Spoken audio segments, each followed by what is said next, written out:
Vem para cá, tá? Tá enquadrado aí? Bem, só lembrando, uma proposição, eu não vou demonstrar porque ela já foi demonstrada aqui, tá? Uma proposição que é a seguinte: sejam FG funções e P o número real. Se as duas funções, se FG, coincidem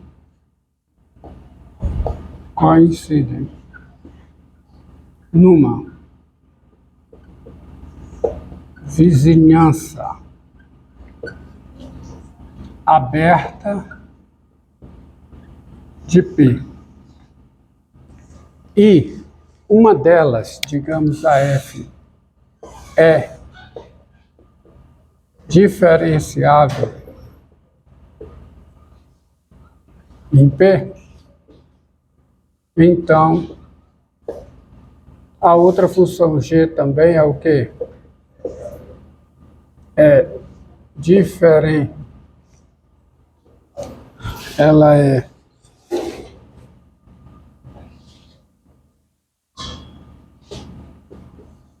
diferenciável em P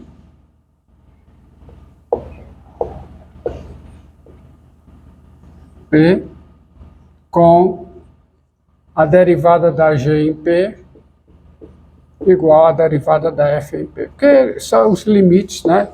É o limite em P do quociente de Newton das duas, certo? Tá bom? Então, se duas funções coincidem no intervalo aberto, aí você tem que lembrar o que é duas funções coincidirem em um conjunto. Duas funções coincidem em um conjunto, quando esse conjunto está contido no domínio das duas funções, e f de x é igual a g de x para todo x nesse conjunto. Aí é claro que tem isso aqui. E o que eu não coloquei foi o seguinte corolário, que é uma consequência imediata disso, e eu vou dizer por que esse corolário é importante, eu vou dar logo uma aplicação dele, tá? É o seguinte, sejam FG funções e I contido em R um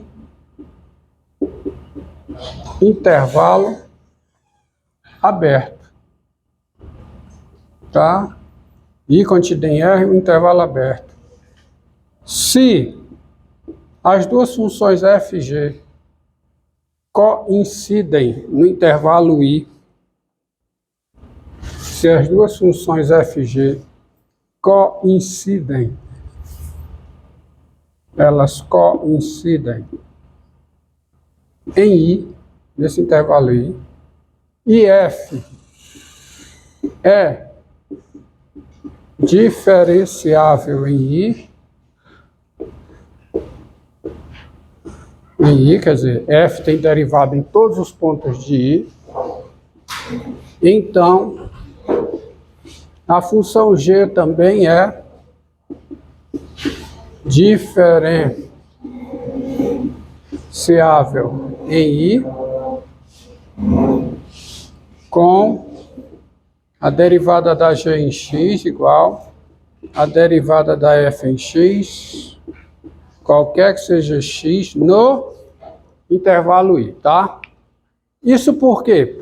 Por que a proposição de cima implica o corolário de baixo? Pela seguinte razão. Ó, se as duas funções coincidem em I e a F é diferenciável em I, então, para todo X de I, o I é uma vizinhança aberta de X, no qual a F é diferenciável. E as duas funções coincidem em I, então a G também é diferenciável em X, e você tem essa igualdade. Não sei? Tá certo? Se as hipóteses, se eu tenho as hipóteses, de novo, se eu tenho as hipóteses, para todo X de I, o I é uma vizinhança aberta de X. Que o I é um intervalo aberto contido em X. No qual F é diferenciável. E as duas funções coincidem em I, que é essa vizinhança aberta de x. Então, a G também é diferenciável em x. E isso vale para todo x de I. Por que que isso é útil? Isso é útil para você fazer a seguinte conta, ó. Diga.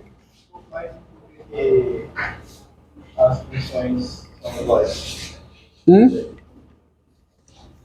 Porque a hipótese, se F e G coincidem em I. O que é coincidir em I? O que, quando é... Aí você tem que estudar e memorizar as definições. Tem uma definição dizendo que duas funções coincidem num conjunto quando? Quando esse conjunto está contido no domínio das duas funções, tá? E sendo f e g essas funções, f de x é igual a g de x para todo x nesse conjunto. Essa é a definição de coincidir. É uma definição, tá? Então, veja. Seja f, ó, observe aqui, ó. Seja f de R em R, a função dada por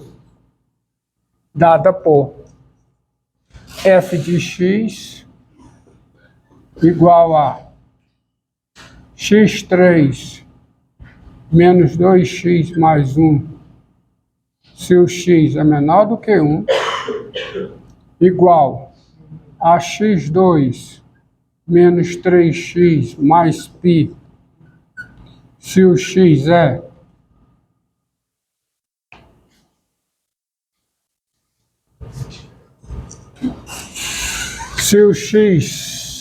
é maior que ou igual a 1 e é menor que ou igual a 3, e g de x é raiz cúbica de x mais 2x2, tá certo?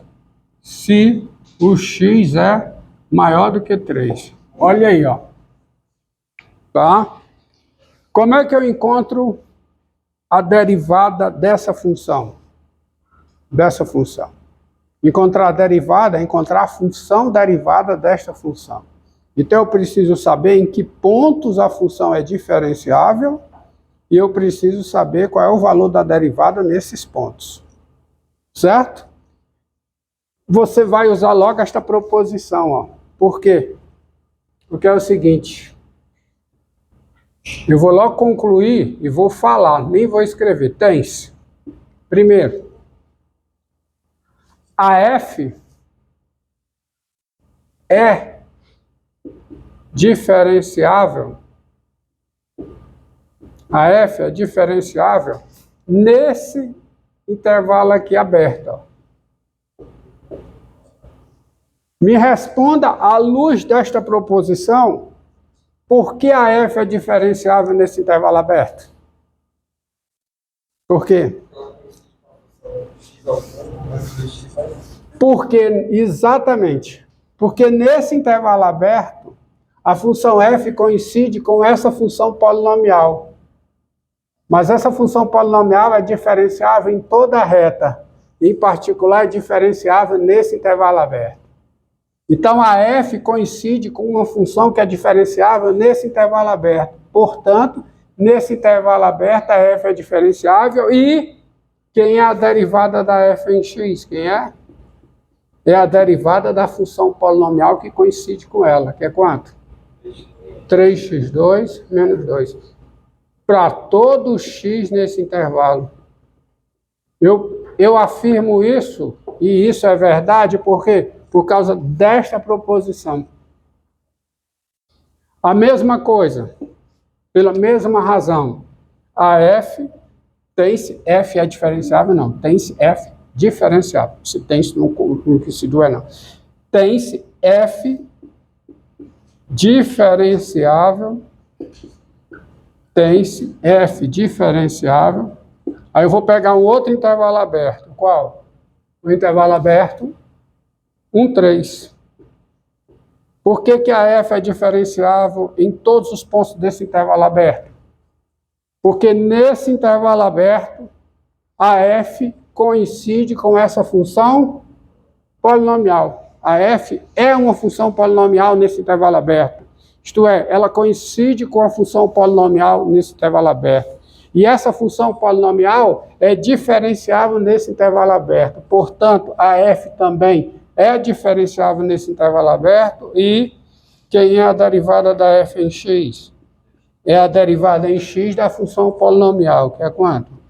2x menos 3, qualquer que seja x, pertencente ao intervalo o quê? 3. Fechado, né? Não. Fechado, né?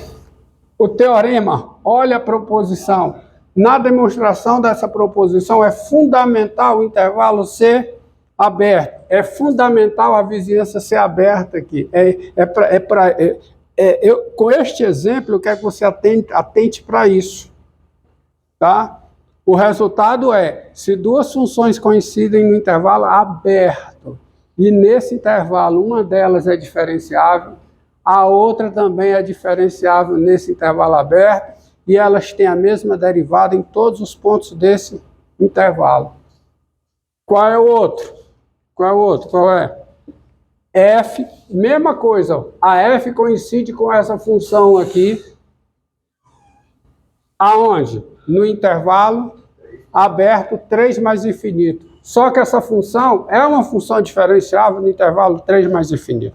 O problema de diferenciabilidade da raiz cúbica é no zero.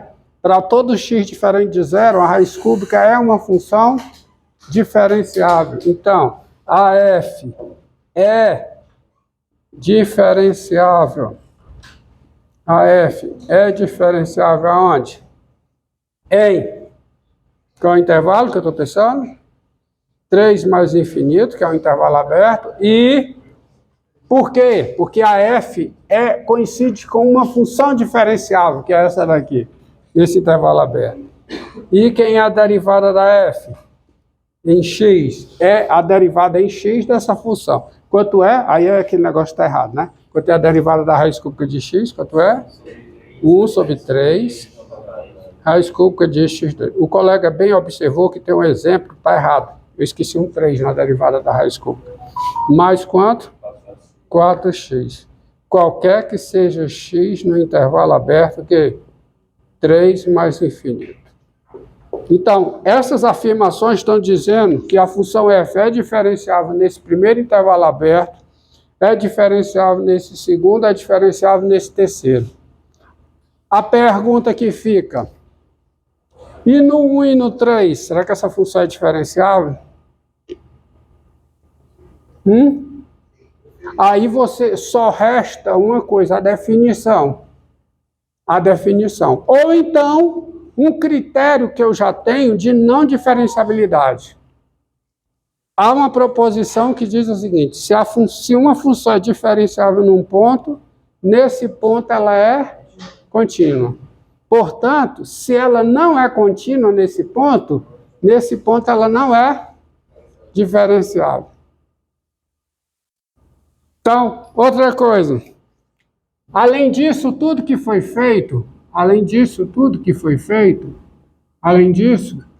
primeiro, quem é limite, vamos ver se ela continua no 1. Se ela não é contínua no 1, porque isso é de utilidade. Se ela não for contínua no 1 ela não é diferenciável. E como é que eu mostro a não continuidade? Olho para o limite, e eu vou precisar dos limites laterais. Qual é o limite com x tendendo a 1 pela direita de f de x?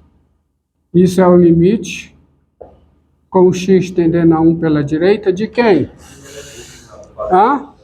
X ao quadrado menos 3x mais π. X ao quadrado menos 3x mais π. E quanto é esse limite? É quanto? π menos 2. E limite com x tendendo a 1 pela esquerda de f de x. Quem é? É o limite com x tendendo a 1 pela esquerda de quem? x3 menos 2x mais 1. Quanto é esse limite? Zero. O que é que eu posso afirmar dessas duas igualdades? Não existe, logo, não existe, para economizar tempo, não existe o quê? O limite de f de x com x tendendo a 1. E, assim, olha, se não existe esse limite, em 1 a função não é contínua. Se ela não é contínua, ela não é diferenciável. E assim, f não é diferenciável. Ela não tem derivada no 1. Eu nem preciso manipular o limite do quociente de Newton da função em 1. Eu não preciso disso, tá? Eu concluo a não diferenciabilidade por causa da não continuidade. Se ela for contínua em 1, aí eu não posso concluir nada sobre diferenciabilidade. A continuidade não implica diferenciabilidade. Não implica também não diferenciabilidade. Tá? Quando você encontra que a função é contínua num ponto, nesse ponto você não pode afirmar nada sobre a diferenciabilidade, a partir da não continuidade. Entendeu? Tá? Outro ponto, vamos lá no 3. Limite de f de x com x tendendo a 3 pela direita. É o limite com x tendendo a 3 pela direita de quem? Raiz cúbica de x mais quanto? Mais 2x ao quadrado. Que dá quanto? Dá quanto? Dá raiz cúbica de 3 mais 2. E mais 2. Mais 2 não, desculpa. Mais 18, né? Olha o erro aqui. Mais quanto? Mais 18. E limite de f de x com x tendendo a 3 pela esquerda. Quem é? É o limite com x tendendo a 3 pela esquerda de x ao quadrado menos 3x mais π. Que dá quanto, hein? Dá π, né? Dá π. Os limites laterais são distintos. Logo que não existe o limite de f de x com x tendendo a 3. Daí, a função não é contínua no 3. E não sendo contínua no 3 ela não é diferenciável. E assim, qual é a conclusão? F não é diferenciável. Diferenciável onde? Em 3. Tá? Não é diferenciável em 3. E vale a pena uma última observação. A função f, ela é f de x, f, tá? Observe que